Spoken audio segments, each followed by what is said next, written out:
దాడి కేసులో పురోగతి. ముఖ్యమంత్రి జగన్మోహన్ రెడ్డి గారి మీద దాడి చేసినటువంటి కేసులో, దాడి అంటే రాయి ఇసిరినటువంటి కేసులో 5 నిందితులని అదుపులోకి తీసుకున్నారు. 5 నిందితులలో ఒక వ్యక్తి రాయి విసిరినట్లుగా పోలీసులు ప్రాథమిక విచారణలో నిర్ధారణ అయినటువంటి పరిస్థితి. అందులో మనం చూస్తే సతీష్ అలియాస్ సత్తి అనేటువంటి యువకుడు ఎక్కడైతే టైల్స్ వేసేటువంటి ఫుట్పాత్ మీద టైల్స్ వేస్తాం కదా, ఆ టైల్స్ దగ్గర ఉన్నటువంటి మధ్యలో చిన్న బిట్స్ లాగా ఉంటుంది ఒక రాయి, ఆ స్టోన్ తీసుకొని ఇసిరాడు అనేటువంటిది పోలీసులు ప్రాథమిక విచారణలో వెల్లడైంది. 5 వ్యక్తులు, వీరు 5 కూడా అజిత్ సింగ్ నగర్ వడ్డెర కాలనీకి చెందినటువంటి యువకులుగా వీళ్ళని గుర్తించడం జరిగింది. సతీష్ విసిరేటువంటి సమయంలో వీళ్ళ 4 కూడా సతీష్ పక్కన మామూలుగా క్యాజువల్గా నుంచున్నటువంటి క్రమంలో అతను స్టోన్ విసిరాడు అనేది పోలీసుల ప్రాథమిక విచారణలో వెల్లడవుతూ ఉంది. అదేవిధంగా ఎవరైతే సతీష్ తల్లి ఆ విషయాన్ని తెలియజేస్తూ ఉన్నారు. మనం గమనించాల్సింది ఏంటంటే ఈ సతీష్తో పాటు ఆకాష్, దుర్గారావు, చిన్న, సంతోష్ వీళ్ళ 5 కూడా ఉన్నారు.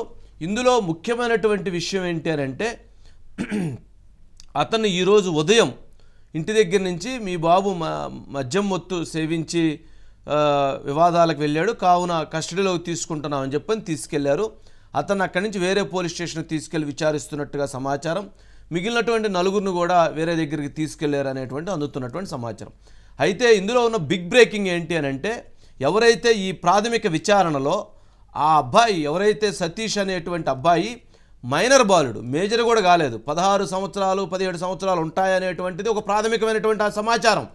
మరి ఎవరైతే ఆ 16-17 సంవత్సరాలు ఉండేటువంటి యువకుడు వీళ్ళందరినీ కూడా ఎవరు సతీష్ అలియాస్ టీం అందరినీ కూడా ఒక వ్యక్తి ఎవరైతే ఆ ప్రాంతానికి చెందినటువంటి ఒక వైసీపీ లీడర్, మీరందరూ ముఖ్యమంత్రి గారి ప్రచారానికి రావాలి అని చెప్పిన వాళ్ళందరినీ రమ్మనటం, అందుకు గాను 350 రూపాయలు నగదు, ఒక క్వార్టర్ సీసా, మైనర్ బాలులు క్వార్టర్ సీసా ఇస్తామని చెప్పి తీసుకొచ్చారట.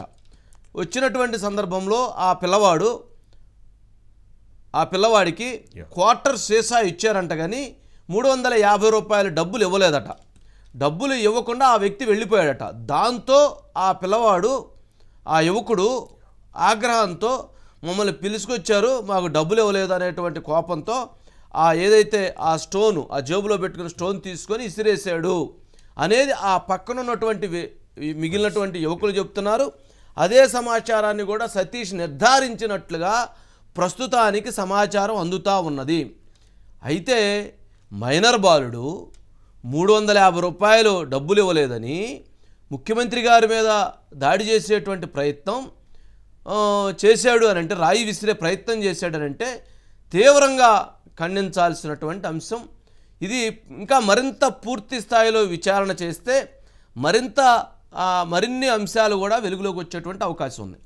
ఇక్కడ మనం గమనించాల్సింది ఏంటంటే, ఏదైతే ప్రతిపక్షాలు ఆరోపిస్తున్నట్లుగా లేక ఎవరైతే మద్యం ప్రియులు ఆరోపిస్తున్నట్లుగా ఆ క్వార్టర్ మద్యం తాగటం వలన, అతనికి ఆ మద్యం సేవించటం వలన అతనికి ఆ బ్రెయిన్ ప్రాబ్లం వచ్చి, లేకపోతే సైకలాజికల్గా ఇప్పుడు ఆ పిచ్చెక్కుతుంది అంటున్నారు కదా, ఆ చీప్ లిక్కర్ ఆ బాటిల్కు తాగిన తర్వాత అనారోగ్యం అవుతున్నారని, చనిపోతున్నారని, మెంటల్గా బిహేవ్ చేస్తున్నాడని అనేకమైన చాలామంది వదంతులు చెప్తున్నారు కదా. ఈ క్వార్టర్ తాగటం వలన ఆ రకంగా వ్యవహరించాడా అనేటువంటిది కూడా ప్రశ్నలు వస్తున్నాయి. ఆంధ్రప్రదేశ్లో మద్యం తాగితే మెంటల్గా తయారవుతున్నారని, లేకపోతే అనారోగ్యానికి గురవుతున్నారని, లేక ప్రాణాలు పోతున్నాయనేటువంటి విమర్శలు సుదీర్ఘకాలంగా ఈ 5 సంవత్సరాలు అనేకం వచ్చాయి. మరి ఆ పిచ్చి మద్యం దాగి పిచ్చి పని చేసి ముఖ్యమంత్రి గారి మీద రాయి విసిరాడంటే దీని మీద 5 వ్యక్తుల మీద చర్యలు తీసుకోవాలి. 5 వ్యక్తుల మీద ఫస్ట్ చర్యలు తీసుకోవాల్సింది సతీష్ అలియాస్ సత్తి ఎవరైతే రాయి విసిరాడో అతని మీద తీసుకోవాలి. ఎందుకంటే పిచ్చి మద్యం దాగి ముఖ్యమంత్రి గారి మీద రాయికి 350 రూపాయలు డబ్బులు ఇవ్వనందుకు, దాడికి పాల్పడినందుకు ముందు నెంబర్ 1 అతని మీద, యువకుడి మీద చర్యలు తీసుకోవాలి. అలాగే నెంబర్ 2 ఎవరైతే క్వార్టర్ సీసా ఇచ్చి 350 రూపాయలు డబ్బులు ఇస్తామని చెప్పి తీసుకొచ్చి డబ్బులు ఇవ్వకుండా వెళ్ళాడో ఆ వ్యక్తి మీద చర్యలు తీసుకోవాలి. నెంబర్ 2. నెంబర్ 3, ఎవరైతే ఈ పిల్లవాడు అసలు ఇలా చెడిపోవటానికి కారణమైనటువంటి ప్రధానమైనటువంటి వ్యక్తి ఎవరు అంటే ముఖ్యమంత్రి జగన్మోహన్ రెడ్డి గారు. ముఖ్యమంత్రి జగన్మోహన్ రెడ్డి గారి మీద కూడా చర్యలు తీసుకోవాలి. ముఖ్యమంత్రి జగన్మోహన్ రెడ్డి గారి మీద చర్యలు ఎందుకు తీసుకోవాలని అంటే యువకులకి ఉపాధి వస్తుంది, ప్రత్యేక హోదా వస్తే ఉపాధి వస్తుందని చెప్పని 1కి 10 సార్లు 100 సార్లు ముఖ్యమంత్రి గారు ప్రతిపక్ష నేతగా ఉన్నప్పుడు చెప్పారు. మెడలు వంచి ప్రత్యేక హోదా తీసుకొస్తాం, ప్రతి ఒక్కరికి ఉద్యోగాలు వస్తాయని చెప్పారు. మరి ఉద్యోగాలు రాలేదు, యువకుడు చదువుకోవటానికి సౌలభ్యత లేదు. కావున యువకుడు చెడిపోయి మద్యానికి అలవాటు పడి 350 రూపాయలు ప్రచార కార్యక్రమాలకు హాజరయ్యాడు అని అంటే అది ముఖ్యమంత్రి గారి వైఫల్యంగా మనం భావించాల్సినటువంటి పరిస్థితి ఏర్పడుతుంది. ప్రత్యేక హోదా కావచ్చు, పోలవరం కావచ్చు, అమరావతి లాంటిది డెవలప్ అయితే ఆ యువకులందరికీ కూడా ఎంప్లాయ్మెంట్ వచ్చిండేది. వాళ్ళు ఈ రకంగా 350 రూపాయలకి క్వార్టర్ సిస్సాకి ఆ పిచ్చి మద్యం తాగటానికి వచ్చిండేవాళ్ళు కాదు, వాళ్ళ పని వాళ్ళు చేసుకునేటువంటి వాళ్ళు. కాబట్టి ఇందులో లోపం ఎవరిదయ్యారంటే దాడి చేసినటువంటి యువకుడిది, ఆ మీటింగ్ని తీసుకొచ్చినటువంటి ఎవరైతే ఆ నాయకుడు ఉన్నాడో ఆ నాయకుడిది, అలాగే ముఖ్యమంత్రి గారి వైఫల్యం కూడా ఇందులో కనిపిస్తూ ఉన్నటువంటి పరిస్థితి ఉంది. ఒక్క ఛాన్స్ ఇవ్వండి, మీ జీవితాలు మారుస్తానన్నారు, వాళ్ళ జీవితాలు ఈ పిచ్చి మద్యం దాగి ముఖ్యమంత్రి గారి మీద దాడి చేసేటువంటి పరిస్థితికి వచ్చిందంటే నెంబర్ 3. నెంబర్ 4, ఎవరైతే ఈ కేసు విషయంలో ఇది చంద్రబాబు నాయుడు గారు చేయించారని చెప్పిన ఆరోపణలు చేశారో, అవాస్తవమైనటువంటి ఆరోపణలు చేశారో, పవన్ కళ్యాణ్ గారు చేయించారని అవాస్తవమైన ఆరోపణలు చేశారో వారి మీద కూడా కఠినమైనటువంటి చర్యలు తీసుకోవాల్సిన అవసరం ఉంది. నెంబర్ 4 అంటే నెంబర్ 5, ఎవరైతే అసలు గన్ను వాడారు, తుపాకీ వాడారు, దీనికి సంబంధించి ఒక పెద్ద ఇతర దేశాల నుంచి ఒక పెద్ద ఎక్విప్మెంట్ని తెప్పించారు, ఈ ఎక్విప్మెంట్ని తెప్పించి ముఖ్యమంత్రి గారిని చంపాలనేటువంటి ఒక కుట్ర బన్నారు, ఒక పథకం రచన చేశారు అని చెప్పని ఎవరైతే వారు చెప్పారో, అటువంటి కథనాలని ప్రసారం చేశారో వారి మీద కూడా కఠినమైనటువంటి చర్యలు తీసుకోవాల్సినటువంటి అవసరం ఉంది. ఎందుకంటే ఈ సంఘటన జరిగిన తర్వాత ఇది హత్యాయత్నం, మర్డర్ చేయాలని స్కెచ్ చేశారు, అట్లా చేశారు ఇట్లా చేశారని ఎవరైతే చెప్పారో దీని పర్యవసానంగా ప్రతిపక్ష నాయకుడి మీద రాళ్ళు పట్టడం, మరి ప్రతిపక్ష నాయకుడి పవన్ కళ్యాణ్ మీద రాళ్ళు పట్టడం, ఇలాంటి జరిగినటువంటి పరిస్థితి ఉన్నటువంటి నేపథ్యంలో వీళ్ళ మీద కూడా చర్యలు తీసుకోవాల్సినటువంటి అవసరం ఉంది. అంటే ఈ 5గురి మీద తక్షణమైనటువంటి చర్యలు తీసుకోవాల్సిన అవసరం ఉంది. 6, ఇంకొకరి మీద ప్రత్యేకమైనటువంటి చర్యలు తీసుకోవాల్సినటువంటి అవసరం ఇంకొకరి మీద ఉంది. సంఘటన జరిగి మా రాష్ట్ర ముఖ్యమంత్రి జగన్మోహన్ రెడ్డి గారి మీద దాడి జరిగి 3 రోజులు పూర్తయితే 3వ రోజున కేసు ఇన్వెస్టిగేషన్లో భాగంగా 5గురు యువకులను అదుపులోకి తీసుకున్నారంటే అంటే అక్కడికి వచ్చినటువంటి యువకుల్లో ఒక యువకుడు రాయి విసిరితే మిగిలినటువంటి 4 వ్యక్తులకు తెలిసినప్పుడు ముఖ్యమంత్రి మీద దాడి చేసినటువంటి వ్యక్తిని మీరు పట్టుకోవాల్సినటువంటి దానికి 3 రోజుల వ్యవధి తీసుకున్నారంటే నిజంగా ఎంతటి నిర్లక్ష్యంతో వ్యవహరించారు, ఎంతటి దుర్మార్గంగా వ్యవహరించారు, తెలిసి పట్టుకోకుండా వదిలేశారా? ముఖ్యమంత్రి గారికి సింపతి, వైసీపీ పార్టీకి సింపతి క్రియేట్ చేయడం కోసం ఈ కేసు ఇన్వెస్టిగేషన్ త్వరితగతిన తేల్చకుండా ఆపివేశారా, నిలిపివేశారా, ఆపి 3 రోజుల తర్వాత దీన్ని బయటకు తీసుకొచ్చేటువంటి ప్రయత్నం చేశారా అనేటువంటి అనుమానాలకి చెప్పాల్సినటువంటి బాధ్యత, ప్రజానీకానికి చెప్పాల్సినటువంటి బాధ్యత ఎవరైతే డిపార్ట్మెంట్కి ఉంటుంది. 3 రోజులే అండి అక్కడ ఉన్నటువంటి ఒక కుర్రవాడు రాయి ఇసిరేస్తే పట్టుకోవటానికి. అంటే నిజంగా ఏదైనా ఇన్సిడెంట్ జరిగితే మరి ప్రభుత్వం ఏ రకంగా, డిపార్ట్మెంట్ ఏ రకంగా కేసులు ఇన్వెస్టిగేషన్ చేసేదో అర్థం కానటువంటి పరిస్థితి. మరి ఇంత పబ్లిక్గా ఒక 5గురు ఉన్నప్పుడు ఒక రాయి వేసాడు అనే సమాచారాన్ని కనుక్కోవడానికి ఎంత టైం పట్టిద్దా? అంటే ఇన్వెస్టిగేషన్లో పూర్తి స్థాయి లోపం ఉంది, దాడిని నియంత్రించడంలో లోపం ఉంది, దాడి చేసిన దాన్ని సరైనటువంటి సమాచారాన్ని పంపించడంలో లోపం ఉంది, దాడి చేసినటువంటి వ్యక్తులను పట్టుకోవడంలో లోపం ఉందనంటే పూర్తిగా ఇన్వెస్టిగేషన్ లోపంగా దీన్ని చూడాల్సినటువంటి అవసరం ఉంది. కావున ఎవరైతే ఆ మొత్తం వ్యవస్థ పైన, డిపార్ట్మెంట్ పైన కఠినమైనటువంటి చర్యలు తీసుకోవాల్సినటువంటి అవసరం కూడా స్పష్టంగా కనిపిస్తుంది. ఎయిర్ గన్ అన్నారు, బుల్లెట్ అన్నారు, ఇదేదో పెద్ద వెపన్ తెచ్చారన్నారు, ఇతర దేశాల నుంచి ఎక్విప్మెంట్ తెచ్చారన్నారు. దీనికి షార్ప్ షూటర్స్ అంట, షార్ప్ షూటర్స్.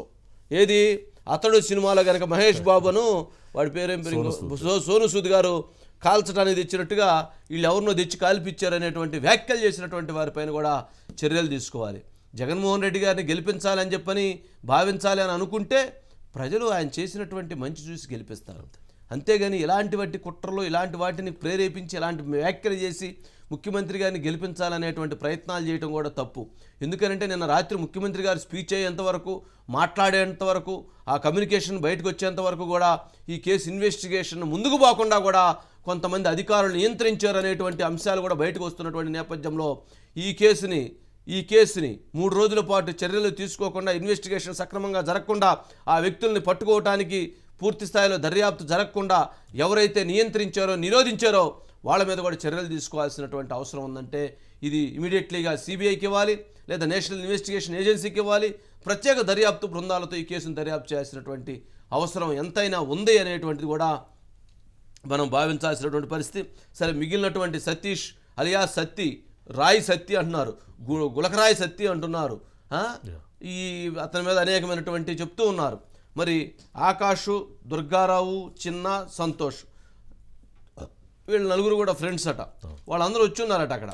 అంటే మనకు పూర్తిగా ఇంకా వాస్తవాలు తెలవదు కాబట్టి కొన్ని వరకే చెప్తున్నాం. కొన్ని సమాచారం మన దగ్గరికి ఇంకా వచ్చింది, కానీ అవి చెప్పడం సరైనది కాదు, వెయిట్ చేయాలి కాబట్టి పూర్తి స్థాయిలో దానికోసం వెయిట్ చేస్తున్నాం. అందులో ఆ కుర్రవాళ్ళు ఒడ్డరికాలని పాపం ఏదో ఉపాధి కోసం చేసుకుంటా, అంటే ఏముంది స్టేట్లో, ఆంధ్రప్రదేశ్లో ఏముంది, ఎవరన్నా చెప్తే అసలు అక్కడ అద్భుతం అని వాదించేటువంటి ఒక బ్యాచ్ ఉన్నారు. కానీ వాస్తవంగా అక్కడ అసలు ఏముంది, ఎంప్లాయ్మెంట్ ఎక్కడుంది, ఒక వ్యక్తికి సరైనటువంటి ఇది ఎక్కడ దొరుకుతుంది? గంజాయి ఆ ప్రాంతంలో ఆ పిల్లల మైనర్ బాలుకి అసలు క్వార్టర్ ఇవ్వటం ఏంది, 350 రూపాయలు ఇస్తామని చెప్పడం ఏంటి, ఆ పిచ్చి మంది ఇవ్వటం ఏంది, ఆ పిచ్చి మంది ఇచ్చి తయారు చేసిన వాళ్ళ మీద కూడా చర్యలు తీసుకోవాలి, తయారు చేసి ఆ పిచ్చి మంది ఇచ్చిన వాళ్ళ మీద చర్యలు తీసుకోవాలి, క్వార్టర్ బాటిల్ ఇచ్చిన వాళ్ళ మీద చర్యలు తీసుకోవాలి, తయారు చేసి పిచ్చి మంది ఇచ్చిన వాళ్ళ మీద తయారు చేసుకోవాలి. ఆ పిచ్చి మంది అయితే రాళ్ళేకి ఏమీ వేస్తున్నారు, ముఖ్యమంత్రి గారి మీద రాళ్ళు వేసే పరిస్థితి వచ్చింది. వారు తయారు చేయించిన ముందు, వారు తయారు చేసిన నాయకులు, వారు తయారు చేసిన దీన్ని తీసుకొచ్చి ఇచ్చినటువంటి వారితో జరిగినటువంటి ప్రమాదంగా దీన్ని చూడాల్సి వస్తుంది.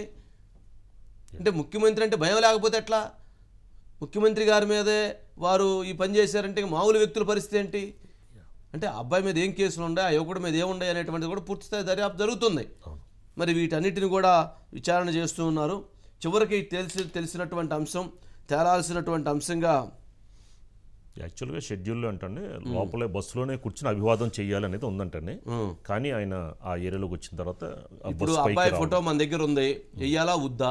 అబ్బాయి మైనర్ బాలుడు, వేయకూడదని మనం అనుకుంటున్నాం, వేయటాన్ని మనం ఒప్పుకోవట్లేదు. కావాలంటే ఇక్కడ చూపిస్తాను, ఇటు చూడండి, అంతే. ఏదో చూసుకోవట్లా, మైనర్ బాలుడు ₹250 ముందు ఇచ్చినందుకు 350 రూపాయలు తీసుకొచ్చి అంటే ఇక్కడ గమనించాల్సింది ఏంటంటే అసలు జగన్మోహన్ రెడ్డి గారు మేమంతా సిద్ధమైన సభకి, అది సిద్ధానికి ఎవరు లేనట్టుంది. అయితే సిద్ధం అంతా బూటకం, సిద్ధం అంతా అబద్ధం. సిద్ధం అబద్ధమేనా? మరి 350 రూపాయలు క్వార్టర్ బాటిల్ ఇచ్చి జనాన్ని తీసుకొస్తున్నారంటే సిద్ధం సభకి జనం రావట్లేదా? సిద్ధం సభకి వస్తున్నటువంటి జనాన్ని ఊరకాయ ఇట్లా 350 రూపాయలు క్వార్టర్ బాటిల్ ఇచ్చి తీసుకొస్తున్నారా? మరి అందుట్లో వచ్చిన తర్వాత వాళ్ళ క్వార్టర్ బాటిల్ ఇచ్చేసి డబ్బులు ఇవ్వకుండా పంపిస్తున్నారా? మరి జరుగుతున్నటువంటి సిద్ధం సభకు వస్తున్నటువంటి జనాలందరినీ ఇదే పరిస్థితి? ఇలాంటివి అనేకమైనటువంటి వాటిని మనం ఆలోచించాల్సినటువంటి, ప్రశ్నించుకోవాల్సినటువంటి పరిస్థితి ఏర్పడతా ఉంది. ఇందులో వాస్తవాలు ఏంటి అనేటువంటిది తెలవాలి అని అంటే మరింత ఇన్వెస్టిగేషన్ జరగాల్సినటువంటి బాధ్యత దీనిపైన ఉంది. ఈ పిల్లవాడిని చూపిస్తే కనుక చిన్న కుర్రవాడు, మరి వైసీపీ ఇదిగా చెప్తున్నారు. ఆ ఫోటో ఏదన్నా ఉంటే బ్లర్ చేసి చేయండి తప్ప. దీని మీద ఎలక్షన్ కమిషన్ స్పందించే అవకాశం ఉందండి. ఆల్రెడీ అతను దొరికాడు కాబట్టి మైనర్ బాలుడు, దీని మీద ఏమన్నా భద్రతా వైఫల్యం అని వీళ్ళ మీద ఏమైనా యాక్షన్ తీసుకునే అవకాశం ఉందండి? కాదు, భద్రతా వైఫల్యం మీద అసలు ముందు ముఖ్యమంత్రి గారి మీద దాడి జరిగిన వెంటనే నైతికంగా ఎవరైతే డీజీపీ గారు, ఇంటెలిజెన్స్ డీజీ, సిపి గారు, వాళ్ళిద్దరూ ముగ్గురు కూడా రిజైన్ చేయాలి. ముఖ్యమంత్రి గారి మీద దాడి అంటే అది చాలా సీరియస్ లేదు, దాని మీద ఈసీ యాక్షన్ తీసుకోవాలి.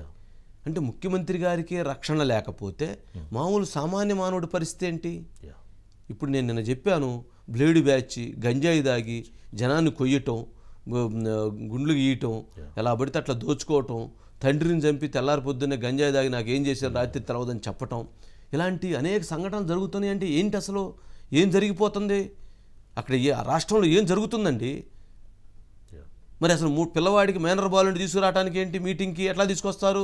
వాడి క్వార్టర్స్ వేసి అట్లా ముందిస్తారా? పిచ్చి మద్యం దాగి పిచ్చి పనులు చేయక ఏం చేస్తారు వాళ్ళు? అది తప్పు. అలా ఆ పిల్లవాడు, ఆ యువకుడు చేయటం తప్పు. అలా పిలుసు రావటం తప్పు, వాళ్ళకి మద్యం బాటిల్ పిచ్చి మద్యం ఇవ్వటం తప్పు, 350 రూపాయలు ఇస్తానని చెప్పి ఇవ్వకపోవటం తప్పు. ఇలా నిండి తప్పులే. ప్రత్యేక హోదా లేకపోవటం, వాడు చదువుకునేదానికి సౌలభ్యాలు కల్పించకపోవటం, మరి క్లాసు వారు అని అంటే క్లాసు వారు ఏది? క్లాసు వారు మరి పేదలు ఆ రకంగా ఇబ్బందులు పడుతున్నారంటే క్లాసు వారు ఏంటి, ఏది క్లాసు వారు అనేది కూడా ఆలోచించాలి. అంటే సిద్ధం సభలకి జనాన్ని తరలించి డబ్బులు ఇచ్చి తరలిస్తున్నారని అంటేనే ఈ కేసులో ఈ విషయాన్ని బట్టి చూస్తే నిజంగా అదంతా అబద్ధం. సిద్ధం అసంబద్ధం, సిద్ధం అబద్ధం అనేది ఇప్పుడు వస్తున్న ప్రశ్నలో అజిత్ గారు